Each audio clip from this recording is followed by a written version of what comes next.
Before we get into this episode, a quick message from our sponsor, Perceptics. In our post-pandemic world, designing and delivering an exceptional employee experience has become a business imperative, as we all know. Perceptics can help you get a clear picture of your employee experience with a continuous listening and people analytics platform aligned to your specific business goals. Discover why more than 500 enterprise customers and 30% of the Fortune 100 trust Perceptics to capture employee feedback, supported by insights and prescriptive actions for every level of the organization. Learn more at perceptics.com/future of work. And Perceptics is spelled PERCEPTYX.com. And again, /future of work. 70% of leadership is how you lead yourself, how you have discipline, how you build structure in your life, how you build repetition and processes to get the things done and that you're balanced as a leader. And that really is 70% of leadership. And so many people think that leadership's leading others, and leading others usually happens before you ever open your mouth.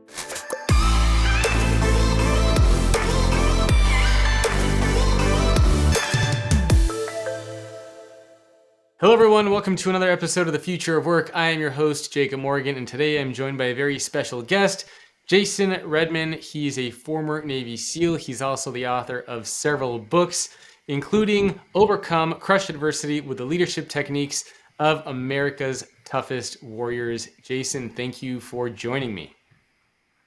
Jacob, honored to be on. Thanks for having me. Well, first, I have to say thank you for your service. Just reading your book, Overcome, and just hearing about some of the things that you had to go through. Like, it doesn't read like something that could possibly happen to someone in real life. Like, it reads, totally shocking things that you go over in there, and we'll talk about some of that today. So thank you very much for your service, your sacrifice, and for everything that you did. I and many people around the world, of course, appreciate that. So thank you. Thank you. So I want to start off with kind of two stories. One is just like a high-level story of you and how you got to where you are. But then I want to have, we can talk about a second story, which is about your near-death experience that you had, and which really, I think, was the springboard and where you learned and grew and built so many great things out of. So let's just start with a high-level overview of Jason, and then we can talk about that that story, which people will know what I'm talking about in just a minute. Yeah, absolutely. I mean, I feel like I'm, nobody in some ways. I mean, I'm probably not what most people think of when they think of a Navy SEAL. I think in most people's minds, they think of, some 6'5" Arnold Schwarzenegger looking type guy. I'm about 5'7" and 170 pounds on a heavy day. And just came from a super patriotic family, although a broken family. My parents were divorced, and I wasn't beat or anything like that, but I did bounce back and forth. I moved around a lot, but I think all those things taught me some resiliency, and taught me how to meet people, and gave me a good work ethic from this family. And just growing up in the shadow of grandparents and parents and that believed in this country. And on both sides of the family, we had service in World War II. My dad served, not in Vietnam, but during the Vietnam War. So it just made me grow up wanting to serve from a very young age. I originally wanted to be a pilot like my grandfather, who flew and was highly decorated in World War II. But probably about the age of 12, I learned about special operations, and I was like, wow, that's what I want to do. And when I was 14, my dad told me about the SEALs, because back then and all the way up until almost 2000, including me, the SEALs went through U.S. Army Airborne School. So SEALs had gone through my dad's airborne training, and he said, hey, there are these guys in the Navy. They're highly trained commandos, pretty amazing. He said, you should look into that. And I did, and I don't know what it was. Something about the hardest training in the entire U.S. military piqued my interest. For whatever reason, and I said, that's what I'm going to do. And obviously, everybody told me I'd never make it, and that just continued to fuel my fire, and that set me down that path. And I joined the Navy at 17 while I was still in high school. And as soon as I graduated, I headed to boot camp and started this pretty incredible journey. So, really quick before you continue, just to give people some context, when you say the hardest training in the military, can you talk a little bit about that training? Because you went over it in your book, and I think you said that on average you're lucky to get like 3 hours of sleep in a week. I think you said somebody, one of your commanders, told you to go sit in the river for 10 minutes every day, and it was 30 degrees. So, can you talk about what that training was like, just so people can visualize when you say hard training, what exactly are you talking about? Yeah, so SEAL training is legendary in its difficulty, and it's been that way from the very beginning, all the way back in World War II. And interestingly enough, it's pretty much maintained the core of what that training was back then and even today. And SEAL training has an 80%, 75 to 80% failure rate. So attrition rate, almost 80% of the people that start SEAL training don't make it through. The majority do it, don't make it because obviously they quit. But then there's a large amount that don't make it for medical reasons, and then performance reasons, academic reasons. All these things play into a guy's ability to make it through training.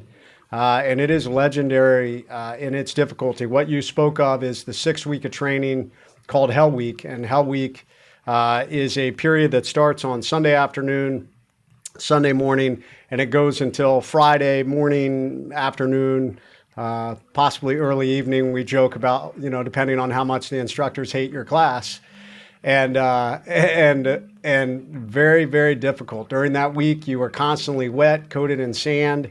You carry around one of our rubber boats called an inflatable boat small during the entire week. Everywhere you go, we estimate the average class will cover almost 200 miles during that week, carrying this boat on top of their Wow. head or rowing out in the waters around, the base there in California.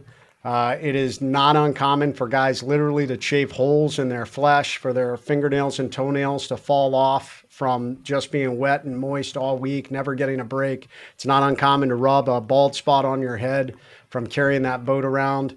And on average, you get anywhere from 2 to 3 hours of sleep that entire week. So That's it is the insane. big crucible to make it through SEAL training. It is the largest. Once guys make it through that, you pretty much up your odds of making it and graduating through training. But that is the biggest crucible to make it through.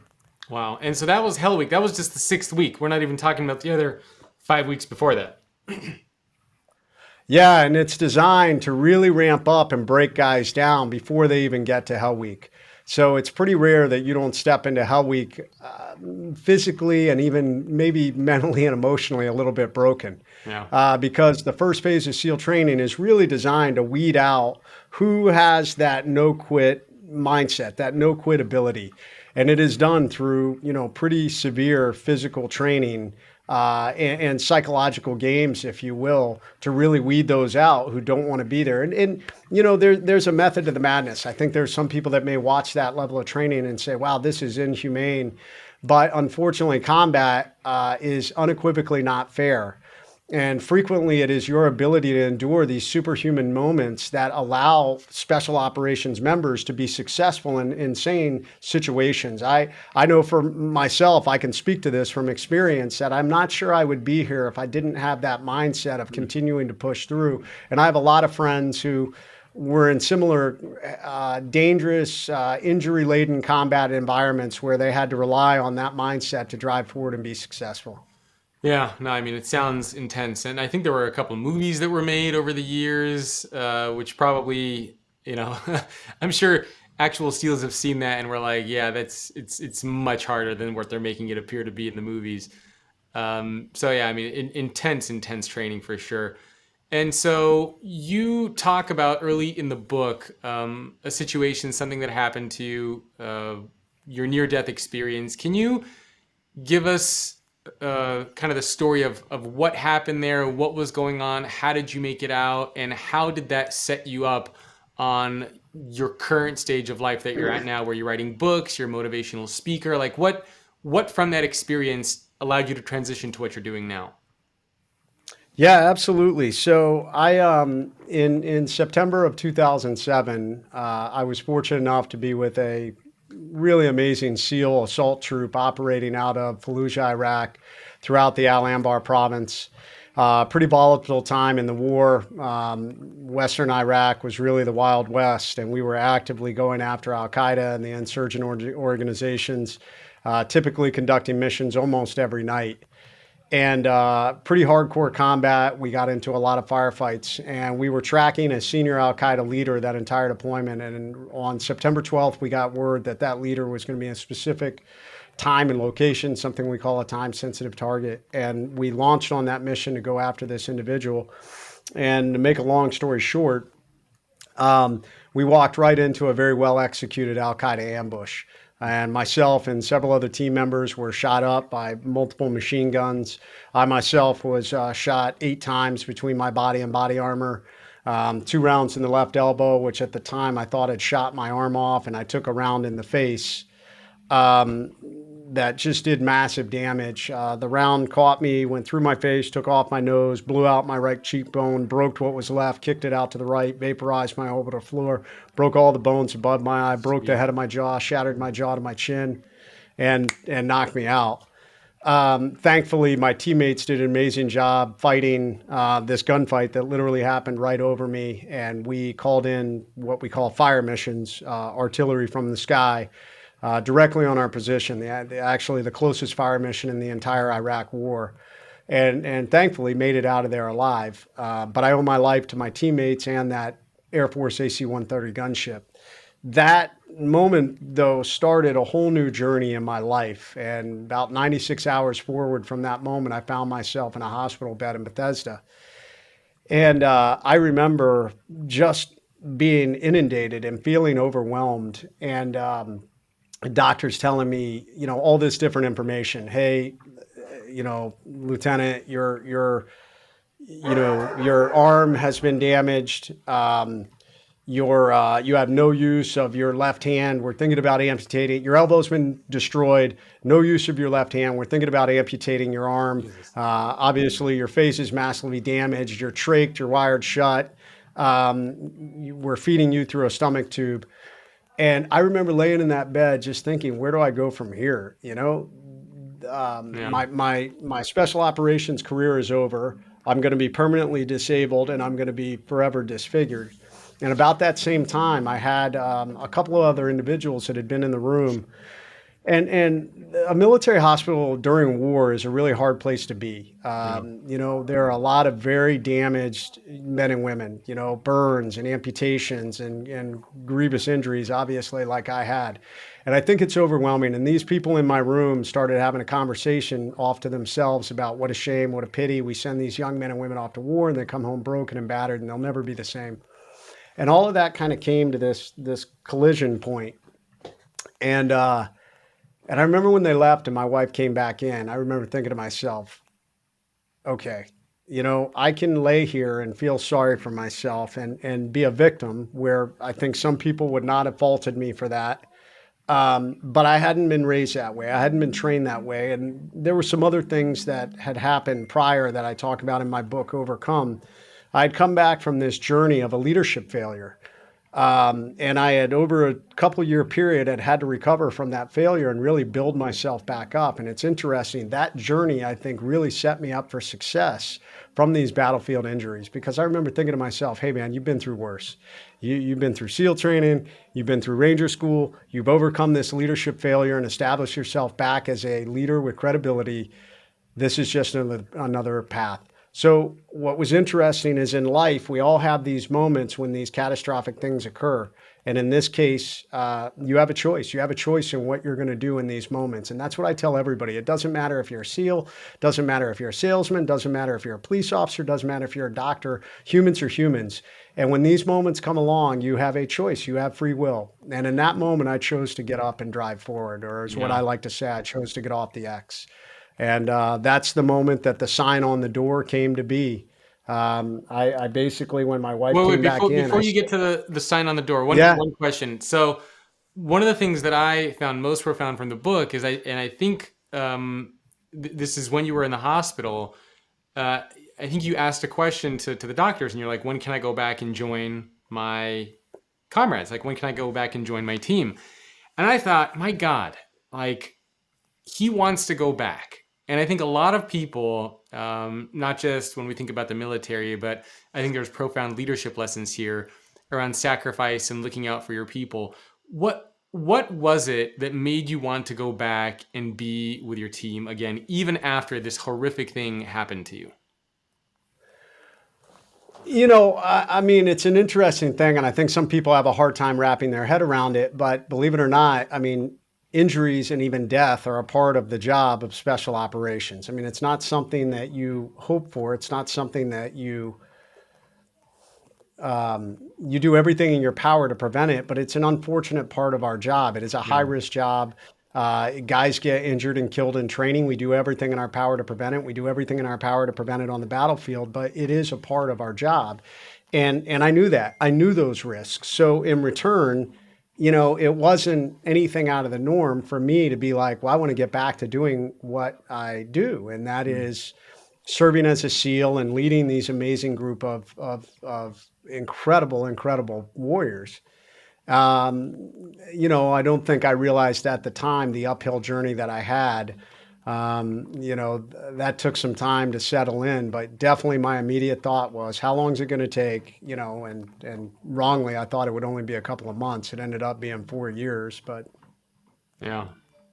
I mean, for me, it's just having that mentality of willing to literally sacrifice yourself to help those around you is just amazing. And you hear stories like in the corporate world of a lot of leaders who are willing to cut their people so that their profits look better. And it's such a different mentality and way of thinking that I really wonder what would happen in the business world if a lot of leaders had that mentality of, we're willing to do whatever we need to do to sacrifice our comfort and ourselves so that our people can succeed and thrive and grow. I mean, if we had that same mentality in the corporate world, I just really wonder what kind of businesses we would have. And unfortunately, we just don't, we don't see enough of that. There are some stories out there, but by and large, you do not see that at all, which is just, I mean, it's crazy. well, Jacob, I think there's a fundamental difference there. Yeah. And the difference is, it's not the leader in the business world. It's common for leaders to do that, Yep. that people just become a cog in the wheel of the business. And for them, it's no different than cutting out a defunct product. I'm going to cut out, all these people because it's going to save us money and it's going to bring us back to the bottom line and more revenues and all these different things. It's going to increase our profit margins. But that's not leadership, that's management.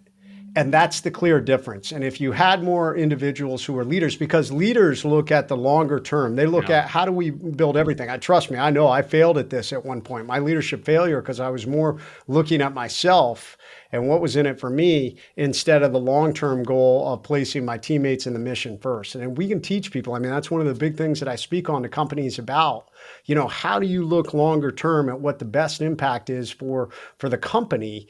And sometimes it's not an immediate return on your investment. Sometimes it's building the culture and the relationships and those things within your business that will yield longer term results, but it may not yield, a giant profit margin up front. Yeah. Well, before we get into how to cultivate that mentality in the corporate world, let's finish your story. So you're laying there, and then you said that's when this famous sign on the door happened. So what is that, and take us through the events that followed.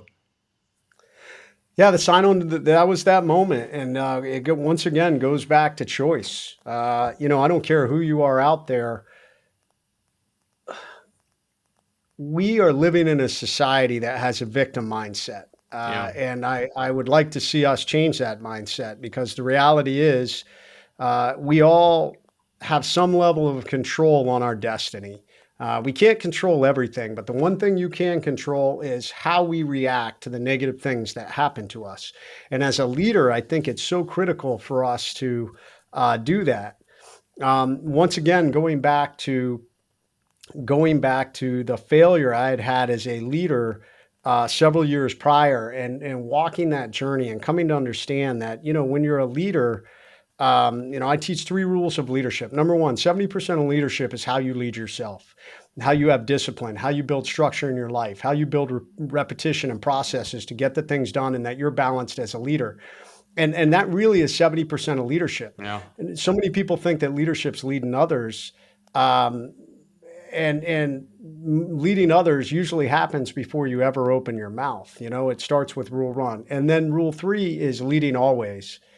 And when I got injured laying in that hospital bed, I had come to learn that lesson. And I remember that there were other wounded warriors in there that wanted to come meet me because I was a SEAL and I was a SEAL officer. And they expected me to be everything that they had heard a SEAL is. And I think this is a critical thing as a leader. When you're a leader, people expect you to be a leader. And they don't really care what's going on in your life. They may be sympathetic to it, but you have a very small window to feel sorry for yourself when you're a leader because you're a leader. You need to step up and lead. And that was one of the things I recognized when I was in that hospital bed, and really so much so because I'd been through that journey.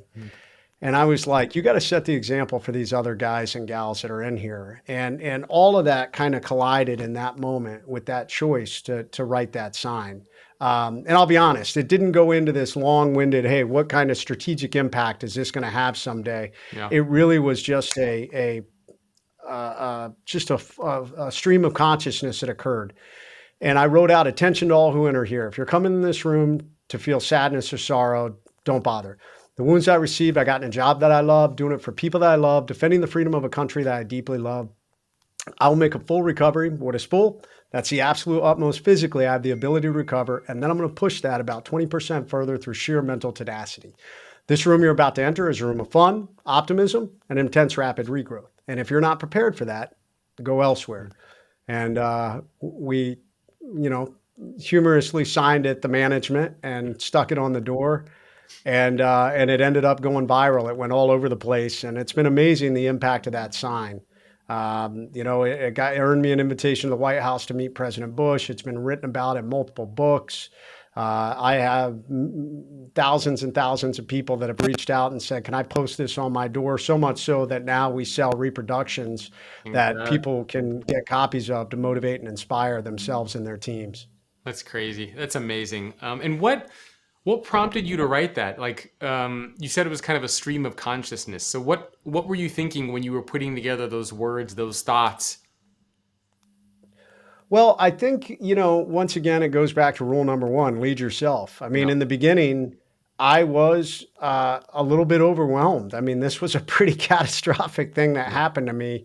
I had gone through this crazy journey of leadership failure and almost getting myself kicked out several years prior to getting my career back on track with this really successful Iraq deployment, getting ready to move to my next level of leadership. And 1 week before coming home, I am devastatingly injured. And when all that happened, I remember thinking to myself, like, okay, are you a victim or are you a victor? And you know how to be a victor, so let's get up and go. So I would say that when I initially wrote the sign, I wrote it for me. I wrote it for me that this is what I believe in. And in some ways, when I talk to people about a mission statement, which is one of the things I teach in my Point Man Planner, how to be a point man for your own life, you have to define your mission. It needs to guide you. It needs to be your light in the darkness, because it is in those darkest times that we need something to look to guide us, because it's dark, it's scary, it's rainy, it's stormy. It's usually oftentimes we think we're alone in those moments. And that sign became that for me. It just kind of grew. And because I won't lie, it was not an easy journey. Even after I wrote that, there were days that I had surgery setbacks and infections and issues and problems. And I remember very vividly, one day I was at home and I woke up and I was in a lot of pain. They had done some surgery where I wasn't able to walk at that point. I was non-weight bearing. I had to be in a wheelchair. I remember getting up and crying my eyes out, like, just, this sucks. Like, how did my life end up in this moment? And it happened for a minute. And my young daughter, who was only about 3 at the time, came into the room. And I remember thinking to myself, hey, you're a leader. Remember that sign you wrote? That's you. Get up and go. Like, we don't have time to sit here and feel sorry for ourselves. Like, Yeah. you got to go. So that's why I think it's so critical for people to understand that you have to find what your values are and what your mission is. And for me, that sign on the door became that. How do you get that mentality? Is that something that you can teach people? Is that something that people can train themselves to have? Because I know a lot of, and I'm sure you know a lot of people like this as well. when they are faced with adversity, they crumble, or they feel like they can't handle it, or they get imposter syndrome, or whatever happens, but they're not able to rise to that occasion. Are you born with that mentality of like you're that leader, go, or how do you create that in yourself? So I do think that some people naturally have a higher level of resiliency than others. I think we've proven that within the SEAL teams that, we call it the no quit gene. But I would unequivocally say that it can be taught.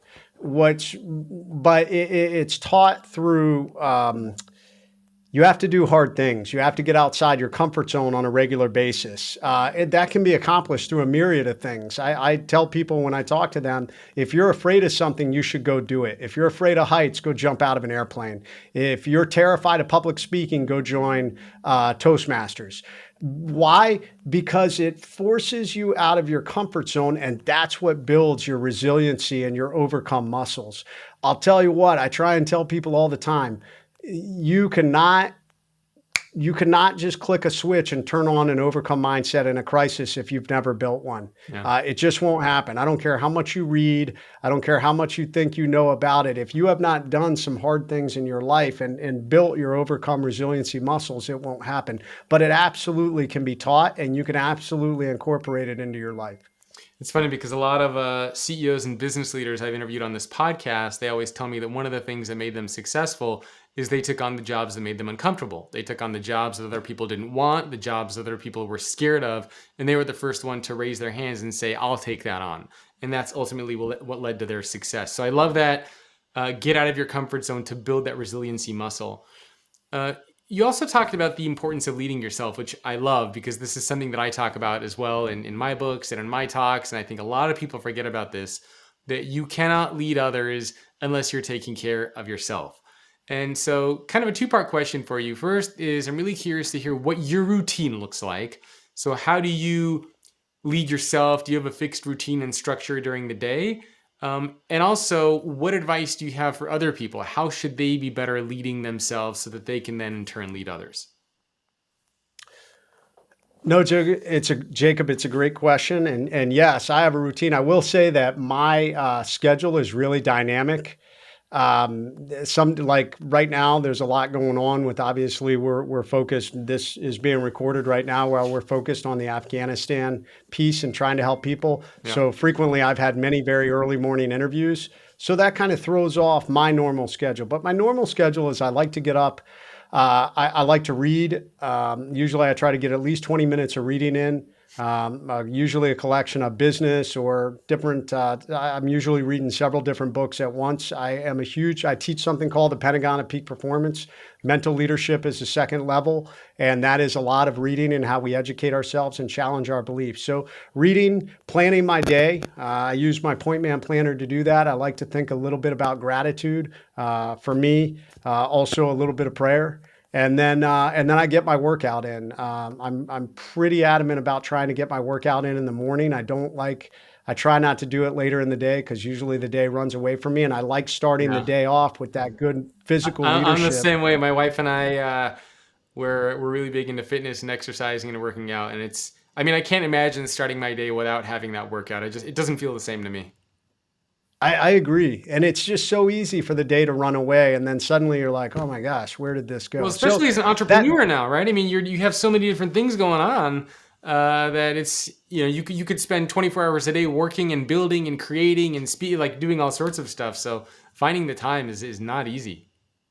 No, but I will say this, and I tell people that, I often speak about balance, but balance isn't this perfect balance. And a morning routine it's not something, I think some people may be better than others, but for me, my schedule's so dynamic. I'll be in different cities at different times. And, sometimes like right now, I'm doing all these interviews. So that's okay. I adjust. And then, I always tell people, get your compass out and get back on course. There are some things that are non-negotiable. I mean, those workouts for me are probably one of the most important things. And that's all part of who I am and what I do. And that helps keep me balanced and on course. Hey everyone, it's Jacob. Before we get back to the show, just a quick reminder. The future of work requires that leaders put people first. Employee surveys and people analytics from Perceptyx can help your organization capture critical feedback about the employee experience and then focus action where it matters most to drive the business forward. Learn more about how you and your organization can do that by visiting perceptyx.com/future of work. And again, that is perceptyx.com/future of work. And now back to the show. And then what does your routine look like for the rest of the day? I mean, obviously you have a bunch of work stuff going on, and then do you have like a wind down routine or a turn down routine each evening? I try at the end of the day to go over what's going on the next day, to take a look at what's the schedule for the next day. What can we do to get ready for it? Is there any last minute coordination that needs to be done? Maybe it's just some simple text or emails that need to go out to set ourselves up for success for the next day. So that's usually the end of my day. I try to do that before I leave the office. Sometimes that gets, once again, if I'm on the road, then that gets a little more dynamic.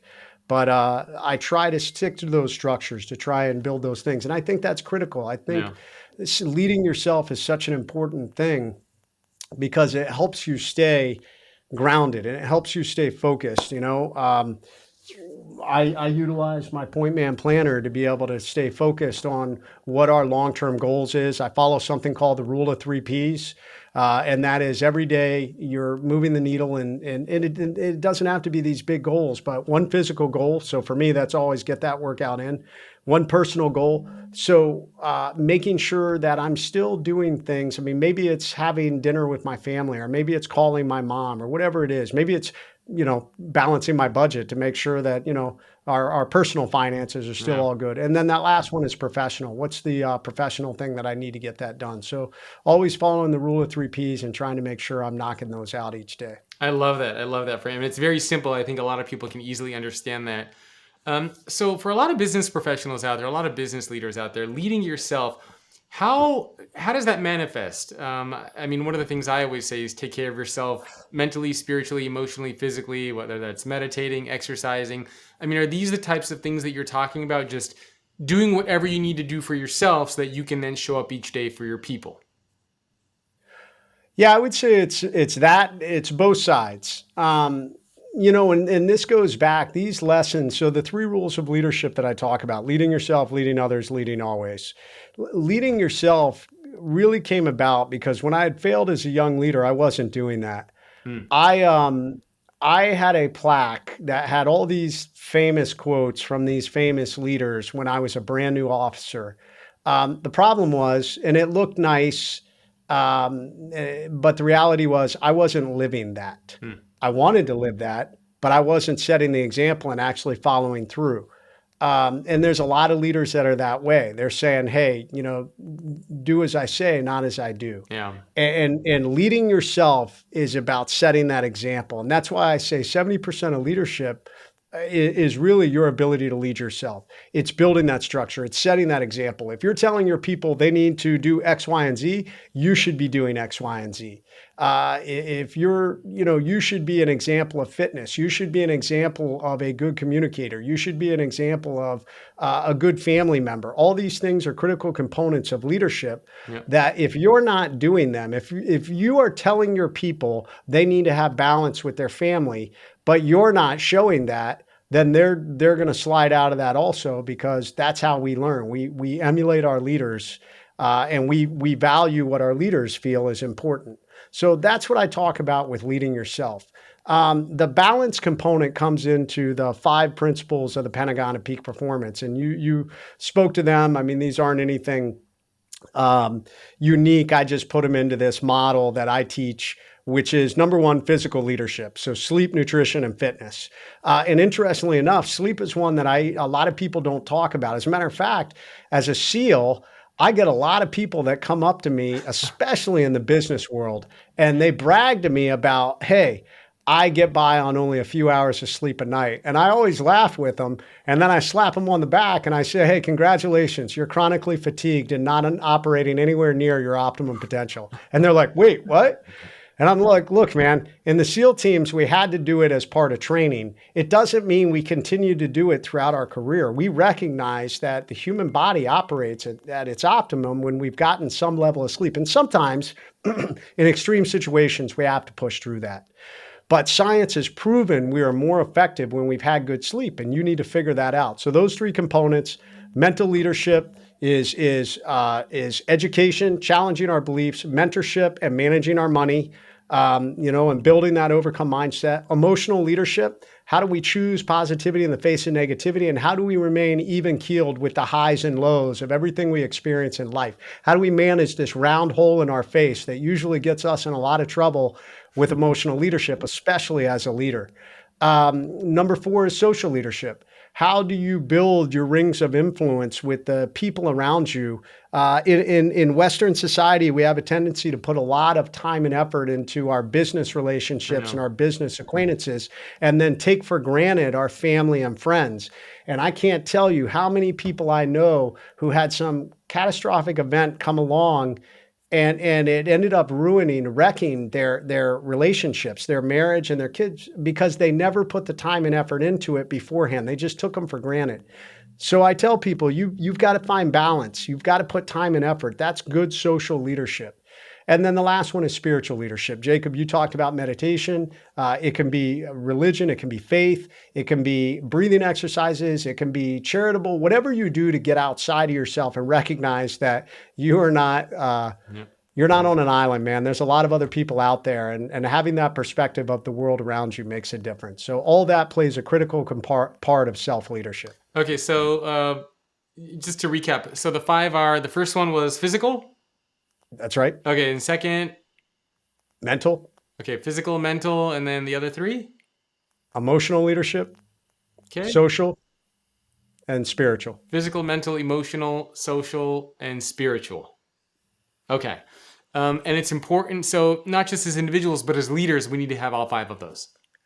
Absolutely. And the reason being is that so everything that I teach is about there's a crisis on the horizon, what I like to call life ambushes.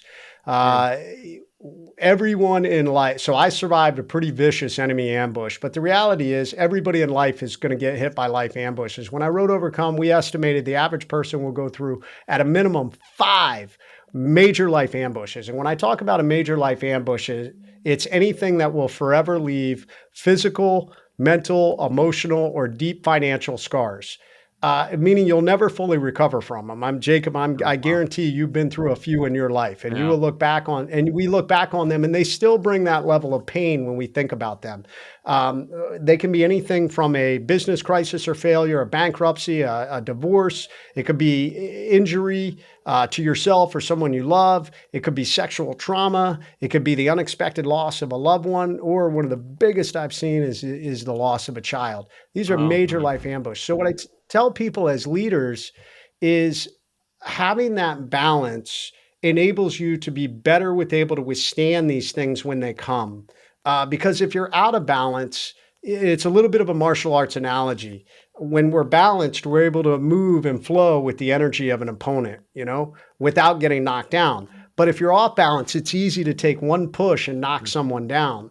And life's no different. That's why I tell leaders, you really need to put time and effort into being balanced in those 5 key areas. And granted, what I tell them, it's not perfect. It's not like every day I'm putting 20% into each bucket. But what it is every week, and that's what the Point Man Planner talks about. Every week I go back, or at least daily, every other day, hey, am I making sure I'm putting time into these areas? If not, then maybe I need to put a little time in this area so I maintain that balance. So earlier you talked about this idea of the X. So can you talk a little bit about what the X is and how you can actually get off of it? Yeah. So in military special operations lingo, the X was the point of attack, the point of an ambush. When I was ambushed that night, we were on the X. And I also had trained my military career to try and put the enemy on the X. Yep. And the X is a pretty insidious place because it is, in the military and battle jargon, is specifically designed to be as overwhelming as possible. Okay. Whether you're on the receiving end or the sending end, you were trying to put as much firepower, explosions, and chaos into that scenario to try and pin that person down, and either get them to either lose their will to fight or or take them out. And what I've come to realize now, working with thousands of individuals that have been traumatic events or failures or any kind of crisis or adversity, it's no different in life. We all get stuck on the X. And individuals just feel totally overwhelmed, whether it's a business crisis or any of those things that I talked about as life ambushes. It is painful and overwhelming. And there's a natural tendency when we get on the X in one of these events to focus on that pain and misery, because it hurts and we don't want to be there. And oftentimes there's loss that goes along with whatever's happening. So we have a natural tendency to do one of three things. When these life ambushes or when we get on the X, we have a tendency, to look back. We look back and say, well, I want back what I had before. I want back my thriving business before COVID, or I want back, my health before I had this accident or illness. We have a tendency to look forward and say, well, this was going to be the most successful year we ever had. And how did it all go so wrong? This isn't fair. And then the last thing that happens a lot is we look for someone or something to blame. We waste so much energy on who's to blame. And the reality is none of that stuff matters. There may be a time or place further down the road when you're out of the crisis to do what we call an after action analysis of it. But in the moment, your focus is getting off the X as quickly as possible. And I teach something called the REACT methodology that you can implement into your business and life. If you have that REACT methodology, it enables you to overcome and get off that X as quickly as possible. That was actually going to be my next question. So maybe we can talk about that framework. And actually, really quick, before we jump to that, hearing your story, it reminded me, I was reading a book to my 5-year-old daughter yesterday. And it's Yertle the Turtle. And in Yertle the Turtle, there was a couple different stories in there. And it's tangentially related to what you're saying. But in that story, there's this rabbit who's going around and he's saying, I'm the best. I'm better than every other creature because I can, hear farther than everybody else. And then the bear hears the turtle talking and hears the rabbit talking and he says, well, I'm better than you because I have a better sense of smell and I can smell farther than anybody else. And then this little worm pops out of the ground and he's like, I have the greatest eyes in the world. And so the worm just starts staring for 10 minutes and the bear and the rabbit are like, what the hell are you staring at for so long? And the worm says, I looked all the way around the world and I saw these two foolish creatures, the rabbit and the bear, who are just these big dopes who have nothing better to do than compare against each other. And then he jumps back into the hole and disappears. And I was reading that and I'm like, that is such an awesome story of like, and because it reminds me a lot of ego and leadership, right? Where sometimes we think that we're better or we deserve more. And then here comes this little worm that's just like, dude, what are you guys doing wasting your time like comparing these things? So anyway, that just popped into my head as you were talking about getting off the X. But maybe we can jump into your REACT framework. Yeah, Jacob, ego and arrogance are, that is what almost ended my military career. I thought I was God's gift to leadership and I had done very well, but it almost ended my career. So I talk a lot about humbling yourself. Good leaders, I think, are servant, selfless leaders. And a good leader always looks out for the best output of the organization, including maybe not even with, maybe the organization is going to be better without them. And a good leader, a truly good servant leader would say, you're better off hiring this individual than me. Maybe my time has come to an end because they're focused on the mission and the organization. But getting back to the X, when we get on the X, I teach something called the REACT methodology. And REACT is an acronym. The first letter stands for recognize. Recognize our reality. And that is recognizing we're in a crisis. Because like we talked about, it's a natural tendency to be in denial. Nobody wants to admit when a crisis is happening. There's a natural tendency as leaders to just delay a little bit because we're like, this can't really be happening. And here's where it gets even more complicated, where the denial and the delay happens more, is when the leader made the decision that placed you in that crisis. And that happens. Leaders make decisions to take us and organizations in directions that sometimes have bad outcomes. Yep. And this is where pride and ego does get in the way because they don't want to admit that they messed up. And the reality is recognizing our reality as quickly as possible is the most critical thing. The faster we can come to this decision of, hey, Houston, we have a problem, the faster you can start to move forward. And we stop wasting all that time on who's to blame, what's to blame, where we should have been, where we're going, all this. It's right now we're in a crisis. It's time to move. Number two is evaluating our assets. So when we're first in any kind of crisis or ambush, there's a natural tendency to be so overwhelmed, no different than that firefight in Iraq. I mean, I'm being shot at, things are blowing up, I'm bleeding out. But I went back to my training and I remember laying there, despite how injured I was, and thinking through, okay, we're in a really bad situation. What do we have to bring to bear to get us out of here? And I remember thinking through, okay, I got my teammates in another house 150 yards away. I got a Marine Corps quick reaction force about 2 kilometers away. I've got helicopters on standby. I've got a medevac helicopter ready to be here. I've got the Air Force AC-130 gunship. I have drones. And I remember thinking to myself, okay, we have tools that we can bring to bear on this problem. And we did. And life is no different, whether it's a business crisis or a personal crisis. Stopping and pushing away all the things that we have no control over, and not focusing on the pain and the misery, but focusing on, okay, what can I control? You can control your attitude, and then realizing what are the tools that I have, or what tools can I bring to bear to this problem. So that's number two. Number three is assess possible options and outcomes. And this is where oftentimes we go from a very slow period, the react or the recognize and the recognize and evaluate. Evaluate our assets or our tools. Usually is a little slow to develop, but then suddenly, I always like to give the analogy of suddenly, you're in a bad situation where you have a screwdriver, a Phillips head screwdriver, and across the way, 100 yards away, is an engine that you need to go fix. And you're like, oh my God, I got this Phillips head screwdriver. And you run across to this engine, expending all your energy and resources, and you get there, and it turns out you needed a flathead. So you have the wrong tool for what you need. So this is where it's really critical to take a pause. We bring our team together and we assess possible options and outcomes. Get your subject matter experts together. Put your pride down, get the people you rely on, and talk through option A. What is going to be, play that long game? What's going to be the outcome of this? And recognize that sometimes it's going to be the harder choice, or what I like to say, the short-term pain for the long-term gain. And as a leader, sometimes that's really hard to do. But if you know it's for the betterment of the organization in the long term, that's the decision you need to make. Number four is choose a direction and communicate it. Once again, this comes down to a little bit of challenges as leaders. Oftentimes leaders are a little bit afraid in uncertain environments. I mean, Colin Powell said it.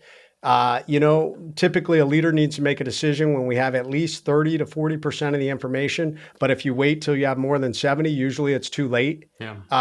So it's in that sweet spot that we need to choose and communicate to our team, and especially in a crisis, because people are overwhelmed, people are in pain, people are on the X with you, and they're looking for guidance. So you as the leader to choose and communicate that direction accomplishes a lot of things. Number one, once you get it out of your head and you vocalize it, there's a natural tendency to follow through. You have now set a path that you're going to follow.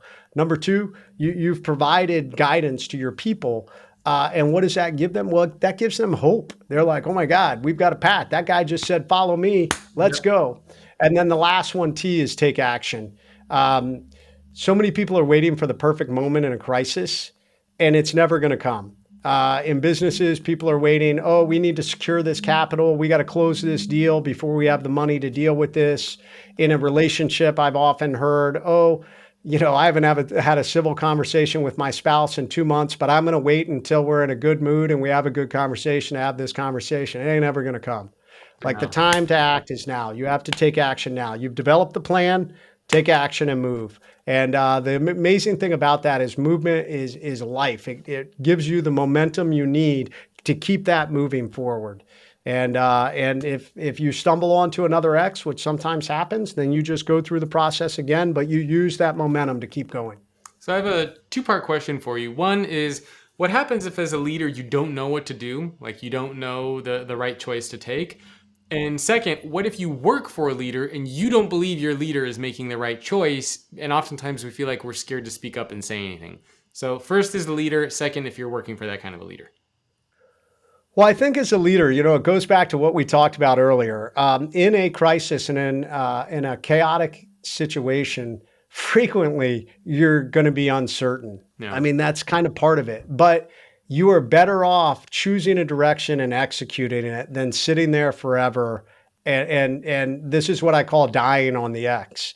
You wait so long to make a decision, and this is where Colin Powell talks about that 70%. When you get past that 70%, your time window to execute starts to rapidly close. So, there's so many people out there that unwillingly die on the X, if you will. Yeah. And, whether, your business fails or your relationship fails or whatever it is, because you waited too long to actually make a decision and go. It reminds me of so I play a lot of chess, and I take lessons with a grandmaster, and he's always telling me that having a bad plan is better than not having a plan at all. Where at least if you have some idea of what you want to do, even if it's not the best plan that you could possibly make, I mean, you're not a computer, you're not going to know like what the best is. But being able to have a plan and execute is better than just like randomly moving pieces on the board and not having a plan in place. It's true. I think I've heard it said many times that a good plan executed is better than a perfect plan never used. Yep. So exactly. just go. You've got it. One of the biggest things, one of my biggest strengths, I know, I often doubt myself, but I don't let it stop me from continuing to drive forward. And I think that's a critical component of higher level leadership. I mean, it's life. When we're dealing with these things, there's going to be doubts. There's going to be uncertainty. There's going to be, oh, I'm an imposter. Who am I to be here doing this? Well, guess what? In that moment, it's you. So make that decision and go. And when it comes to a leader above you who's making decisions you disagree with, I think this, and this is where I really encourage within any organizations, and I teach when I go speak for companies, everybody in your organization is a leader, and you should teach them that way. And you should encourage them to make decisions and push the decision making down as low as possible. And then trust them and trust that they may make some mistakes. This builds an organization that can move much more rapid than one that's, so many layers of gates in order to make things happen. Yeah. And so when it comes back to if you have a leader that's making bad decisions, now it comes back to you as a leader. I think you owe it to them to say, hey, sir or ma'am, respectfully, I don't agree with that. And this is why. And they may blow you out of the water. But guess what? It's your duty as a leader. If you truly are a leader and you're looking out for the betterment of the organization and the betterment of your teams, it's your duty to voice that. Yeah. And if at the end of the day, they get rid of you, then guess what? That probably was not the right organization for you anyways. Yeah, no, I love that. I mean, I think that makes a lot of sense. And I mean, it's important to create that kind of a culture. And I love that you said everybody needs to be a leader, because I always find it fascinating inside of organizations that typically the only people who get leadership training are the people who've been there for a long time. They make a lot of money. They're good at the office politics and bureaucracy. And then we give them leadership training. And it's kind of like, well, wouldn't you want everybody at your company to have leadership training, even if they've been there for 1 day or 1 hour? Like, why is it reserved just for like this exclusive group of people for some reason? So I love that that message of everybody needs to be a leader. And I know we're pretty much out of time, but maybe last parting words of wisdom for you for leaders out there who are trying to be better, to inspire more. Any last parting words of wisdom for people out there? I teach something called Anybody Can Learn to Lead, and that everybody is a leader. So LEARN is an acronym, and I'll just blast through it. I won't get into the fine details. L stands for the 3 rules of leadership. So you want to be a better leader, always go back to leading yourself. Leading others will fall naturally. Yeah. And the most profound leadership advice I ever got was people will follow you if you give them a reason to. And that's really leading yourself. That's how you lead others. And then lead always. Don't pick and choose when you're going to lead. Protect your credibility as a leader. Everywhere you go, when you're out having a drink, recognize you're still a leader and people are watching you. Engage your teams through trust. That's E. Push that leadership decision making down and then trust them to execute. People are amazing. And if you give them the guidance and if you give them the training, trust them to go out and execute and watch how your organization will soar. A is active communication. So, Jacob, just like you talked about, where you have a leader that you're afraid to say something. Well, good leaders have active communication. They encourage that two-way communication, even if it's, hey, I don't agree with that. Well, let me hear why. And then at the end of the day, the leader can say, well, I disagree, but this is why. Thanks for your opinion. So that active communication is critical. R is respect. Respect that position you hold and respect the people you lead. It means something to be a leader, and they're looking to you for leadership. So everything you say or do, even the look on your face, has impact. And recognize that. I've seen a lot of leaders who do things that I'm just like, wow, you're really abusing this position and you don't even realize it. And then the last one is N stands for there's no shortcuts to being a good leader. It takes time, and it takes doing the right thing and setting that example over time to build your reputation and credibility as a leader. There's no shortcuts. I tried it once. It almost ended my career.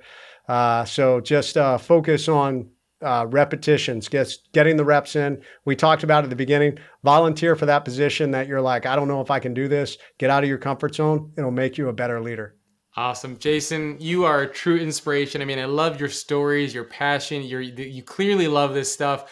Where can people go to learn more about you and your books? And I see you have some books there in the background. Maybe you can hold them up to the camera there so people can see them, especially the planner, which I know is the new one that just came out. Yeah. So Trident is the first book. This was a New York Times bestseller, and I like to tell people this is the story. So it's all about that leadership failure and then the redemption and my injuries. And, it's also a love story with my wife and how we navigated through that. The long-haired admiral. That's right. LHA, the long-haired admiral, man. She's pretty amazing. And then Overcome is the how-to. So Overcome really breaks down all the things that I talk about in the Trident and how to implement them into your lives.